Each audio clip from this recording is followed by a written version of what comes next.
The 1980s. The Cold War was continuing. The stock market crashed in 1986. The savings and loan industry collapsed. And things were not so good in the oil and energy producing states.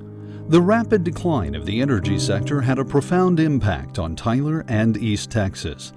Tyler began to have some problems in the economy. We had tremendous overbuilding in Texas of commercial properties. Oil went below $10 a barrel, if you can believe that. We had a number of major and national and regional oil and gas companies move out of Tyler. We had all these empty buildings that had been built and very little demand. Home prices dropped about 30% in just about a 2-year period. Then banks started failing. So many banks closed. Every Thursday, there'd be a new banner go up. By the time it was all over, every bank in Tyler except one failed. The savings and loans all failed except one in Tyler. So it was a very bad situation. The community was looking for solutions. So we began to think, what can we do to make a difference in Tyler and Smith County? Dub Ryder, Isidore Roost, Henry Bell Jr., Bill Hartley, some folks like that, about what could be done. Tyler did, back in those days, have the Tyler Industrial Foundation, and they had, their primary purpose was to acquire land which they then could market to new businesses coming in, and they were instrumental in getting companies here like Train and Kelly Springfield and others. And they had the land over on the West Loop, which is now the industrial park. A committee was formed, chaired by Dr. Raymond Hawkins, and they hired Dr. Ray Perryman to assess the strengths and weaknesses of the area's economy. The FANTA study was commissioned to provide a proposed organizational structure and a 5-year budget and action plan. In 1988, the Tyler Economic Development Council was formed to aggressively pursue diversifying the economic base of Tyler and all of Smith County in order to create new job opportunities. In 1989, after a national search, the TEDC hired Tom Mullins from Rochester, Minnesota, to lead what would become a driving force in attracting business to East Texas using a 4-point strategy that focuses on primary employers, retention and expansion of existing businesses, new and small business development, targeted marketing and attraction of new business, incentives, and infrastructure. Mullins hired staff, opened their office in Plaza Tower, met with 40 local employers, and created and implemented incentives such as tax abatement, Freeport, lender commitment program, small business incubator, revolving loan fund, enterprise zones, and overall economic development plan. In the first year, TEDC began to aggressively market Tyler on a national scale. I've had the privilege of living in Tyler for over 40 years. As a banker, it's been gratifying to see the way this community has grown, the way that we've attracted quality industry to help build this community.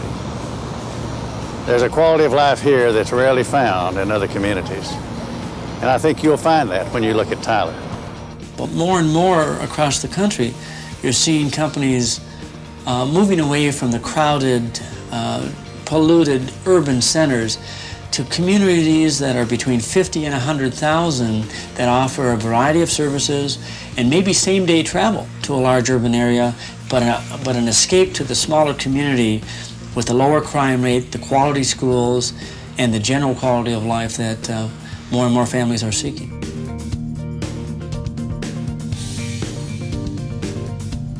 Within 2 years, TEDC had 23 projects which created 763 direct jobs.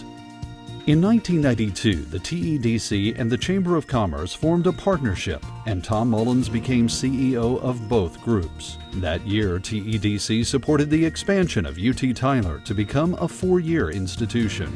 I think TEDC and the Chamber certainly made the right decision in supporting having a full-fledged 4-year university here in Tyler. We were able to grow a great deal as a result of that decision. Limitations were lifted and could add freshman and sophomore students and additional programs, additional colleges, research programs, everything blossomed. The university has more than doubled in size in terms of the number of students there, and we've been able to invest more than $200 million in new buildings, and that's still happening. We are adding the College of Pharmacy that will admit students in the fall of 2015. Also in 1992, Trane consolidated 2 brands in Tyler, added the Spinnaker line here, and in 2007 constructed their new research and development lab. Brookshire Grocery Company, a founding member of TEDC, made important commitments to Tyler. Construction of a cold storage distribution center in 1993, and the 1994 acquisition of the former Southland Distribution Center for use as the bakery and ice cream plant. Then construction of a perishable foods warehouse in 1999. Brookshire's has invested in the last 20 years considerably in Tyler, Texas, because it's a great place. We built a new perishable warehouse. At the time of building the warehouse, we had an option on where we should build it. And there was a lot of discussions about should it be in Tyler or somewhere else. At that point, the Tyler Economic Development Council came to us and offered us a tax abatement. It made our choice easy. We were very pleased with the abatement, and the $27 million project got off the ground in Tyler, and it still is a good investment for Brookshire's and for Tyler. In 1994, an important decision was made to transfer the World War II-era Industrial Foundation assets to TEDC, which involved cash and property. We actually merged the Industrial Foundation into the TEDC, and good things have happened out there ever since that took place. Since then, TEDC has developed the Industrial Park, 100 acres, master planned the Bioscience Park adjacent to UT Health Northeast, 120 acres, and opened the new Business Technology Park, 140 acres on Earl Campbell Parkway. 15 companies have constructed facilities in the Industrial Park, and the growth continues with several new projects underway. Also in 1994, TEDC began working with John Souls Foods, a homegrown company which started with 2 family members. It has grown to be the largest pre-cooked fajita processor in the U.S. The Tyler Economic Development Council, the City of Tyler, and Smith County have collectively been very supportive of John Souls Foods' growth during the past 15 years in numerous infrastructure ways. Those infrastructure improvements include sewer service to the plant, expansion of natural gas and electricity delivery, fire protection, water, and road improvements into the plant. In addition, tax abatement assisted the company in its $30 million plant expansion in 2006, which led to the addition of 200 new jobs. In 1995, a joint project of TEDC and the City of Lindale helped to bring Target's distribution center to our area. The company's $85 million, 1.7 million square foot facility created 1,000 new jobs after a fierce competition to locate either in Waco or East Texas. Several factors contributed to Target choosing its location on I-20. One being just the strategic location from a transportation viewpoint. When you look at the I-20 corridor, it really affords us a lot of efficient transportation options when we look to serve our major markets in Arkansas, Louisiana, and in Texas. I think a second factor was definitely the close proximity to an outstanding workforce here in East Texas. And we see that manifested year after year through the strong performance of our building. Our operation tends to be one of the top performing buildings in our network. Then I think lastly, the third factor, and probably the most important, was just that strategic and long-standing partnership with the Tyler Economic Development Council. I know you and your team were diligent and dedicated to bringing this project to East Texas, so I think it was a combination of those factors. In 1998, the Blackstone building was renovated and became home to the Tyler Area Chamber of Commerce, the Convention and Visitors Bureau, Leadership Tyler, Heart of Tyler, Sport Tyler, the Hispanic Business Services Office, along with the Tyler Economic Development Council. The business community provided $1 million to renovate this 1930s Art Deco facility. As the 1990s came to a close, Tyler was chosen as Suddenlink's 5-state regional headquarters and customer support center for cable, internet, and telephonic operations, employing more than 1,000. In 2002, the Tyler Junior College Skills Training Center opened in a new 70,000 square foot facility. TEDC assisted with a tax increment financing structure that made the project possible in the industrial park on the West Loop, and tax increment financing is being used to help expand the facility to add a new high-tech energy training center. The new addition that TEDC, the city, and the county have all partnered with us to build allows us to attract new businesses in a beautiful facility, especially in the energy clusters. We'll be able to do expansion of our heating, ventilation, careers, ammonia certification.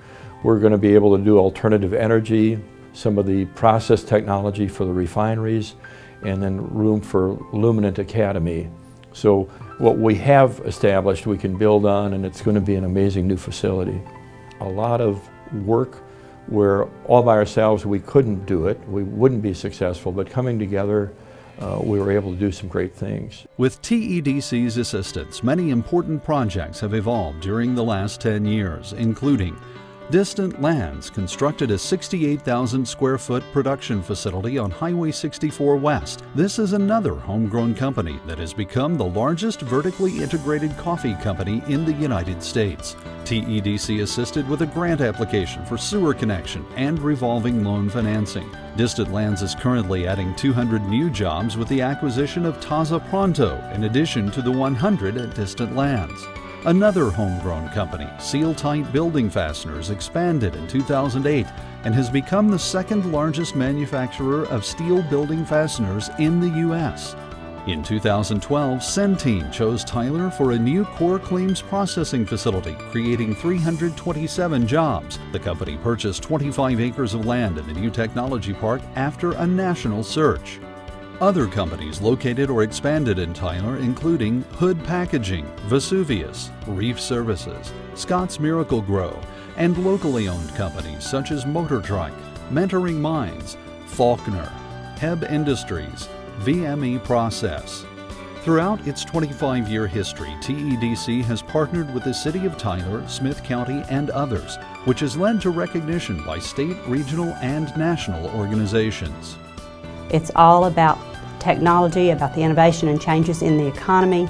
It's about bringing the jobs of the future to Tyler, and it will only work if we're working together.